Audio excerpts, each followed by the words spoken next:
देखिए क्वेश्चन था if x between 0 and 1,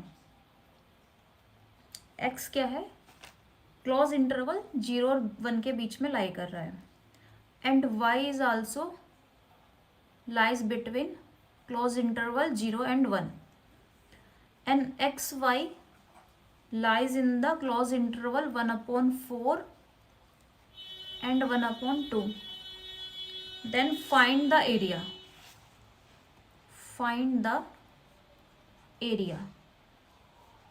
area find करना था यहाँ पे। क्लियर?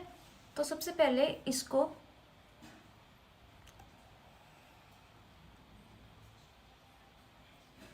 ज्योमेट्रिकल उससे बना लेंगे ना, इसका ग्राफ बना लेंगे।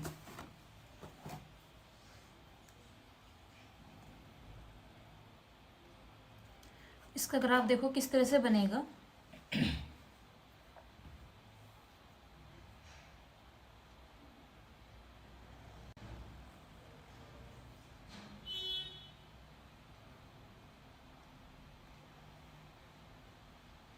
इस तरह से दे रखा है, ये एक्स एक्सिस, ये वाई एक्सिस।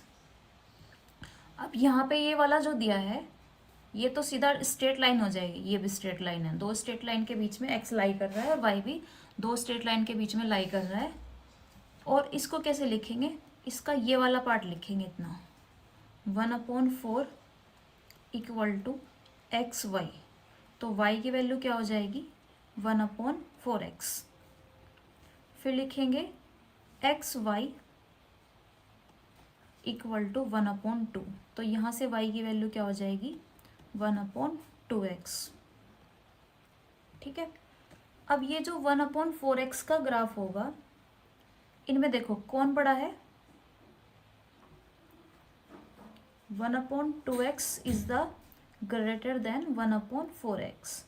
तो जब हम ग्राफ बनाएंगे, जो आपका ये होता है y/1/x का जो ग्राफ होता है, मतलब एक्स वाई इक्वल टू 1 का जो ग्राफ होता है वो इस तरह से होता है। ठीक है। तो यहाँ पे 1/2x का ग्राफ है वो ऊपर होगा और 1/4x का ग्राफ नीचे होगा, इस तरह से होगा। ये ग्राफ होगा 1/2x का, ये वाला ग्राफ हुआ 1/1 इक्वल टू 1/2x का, और y इक्वल टू 1/4x का। ठीक है।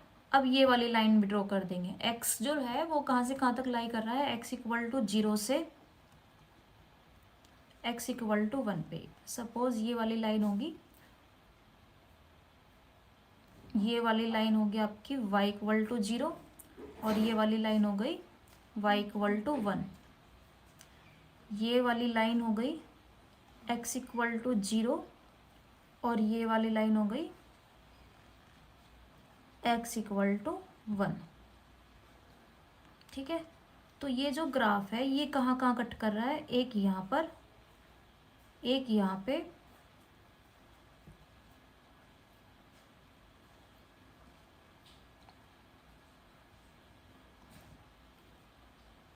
एक यहाँ पे, और एक यहाँ पे।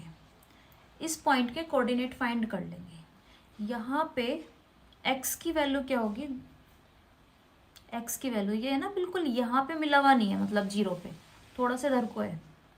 तो यहाँ पे x की वैल्यू कैसे फाइंड करेंगे, ये वाला जो ग्राफ है आपका y इक्वल टू 1/4x का ग्राफ है। ठीक है। तो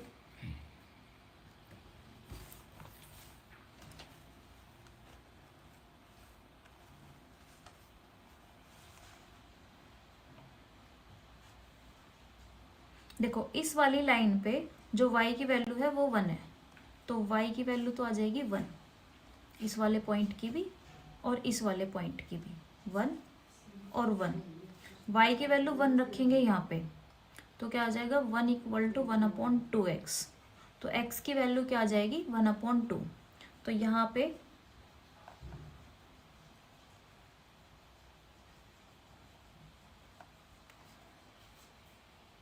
एक्स की वैल्यू 1 रखनी है। 1 मिनट।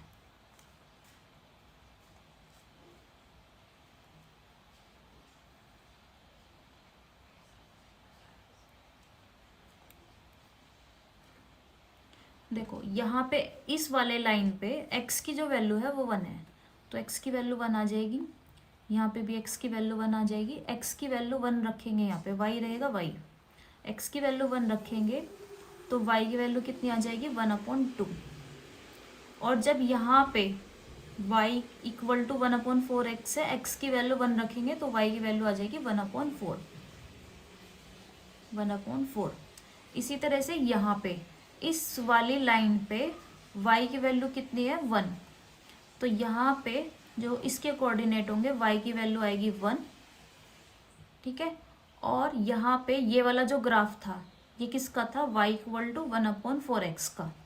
तो y की वैल्यू 1 रख दो इसमें, तो y की वैल्यू 1 रखने पर x की वैल्यू कितनी आ जाएगी 1/4। ठीक है। ये वाला जो ग्राफ था 1/2x का था, ये 1/2x का ग्राफ है। तो x की वैल्यू जब 1 रखेंगे तो y की वैल्यू आएगी 1/2। फिर ये वाला जो ग्राफ था ये 1/4x का था, y इक्वल टू 1/4x का ये ग्राफ है। और इस वाले पॉइंट पे y की वैल्यू कितनी हो रही है 1, तो ये आ जाएगा 1। और y की वैल्यू 1 रखेंगे तो x की वैल्यू कितनी आ जाएगी 1/4। ठीक है। अब ये कोऑर्डिनेट आ गए। ठीक है। अब देखो जो हमें डबल इंटीग्रल बताना है वो किस तरह से करना है।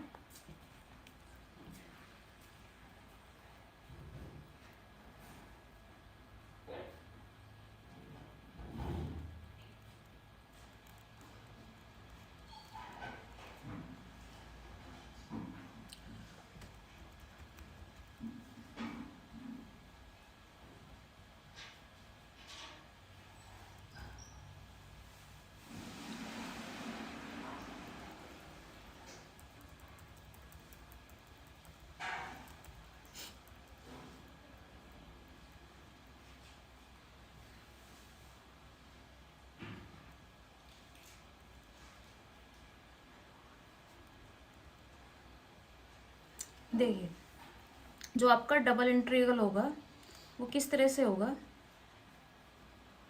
x की जो वैल्यू है पहले लिखेंगे x की वैल्यू। x की वैल्यू कहाँ से कहाँ तक लाई कर रही है, इस वाले में 1/4 से 1/2।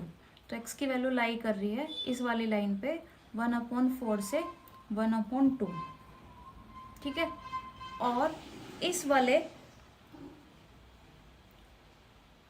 इस वाले कर्व की बात करें तो या इस वाले कर्व में y की वैल्यू कितनी है 1/4x। और इस वाले कर्व में y की वैल्यू है 1, यहाँ पे भी और यहाँ पे भी 1, तो ये y की वैल्यू हो जाएगी 1। ठीक है। और यहाँ लिखेंगे dx dy प्लस, अभी एक ग्राफ और है, मतलब एक कर्व और है, ये वाला कर्व और ये वाली लाइन। इस वाली लाइन की बात करें तो इस वाली लाइन पे y की वैल्यू कहाँ से कहाँ तक लाई कर रही है, y की वैल्यू है 1/4x से 1/2x पे। तो y की वैल्यू लिखेंगे पहले 1/4x से y की वैल्यू 1/2x पे। और x की बात करें यहाँ पे इस वाले कर्व पे y x की बात करें तो 1/2 से 1 पे जा रहा है ग्राफ। तो x की वैल्यू क्या हो जाएगी, x की वैल्यू होगी 1/2 से 1 पे, ये हो जाएगा dx इंटू dy। ठीक है। अब सबसे पहले देखो इंटीग्रेशन किसके रेस्पेक्ट में करेंगे, जहाँ पर वेरिएबल है, y की वैल्यू में वेरिएबल है इसलिए इंटीग्रेशन पहले करेंगे y के रेस्पेक्ट में और फिर इंटीग्रेशन करेंगे x के रेस्पेक्ट में यहाँ पे। ठीक है। ओके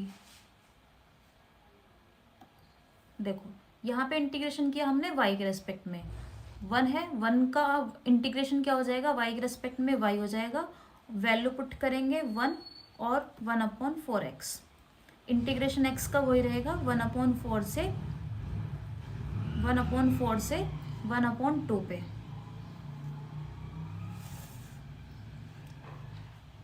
y का हम यूज़ कर चुके हैं, y के इंटीग्रेशन का, सिर्फ बचेगा dx प्लस यहाँ पे x की वैल्यू बाद में पुट करेंगे क्योंकि x की वैल्यू तो कांस्टेंट है, y की वैल्यू में वेरिएबल है।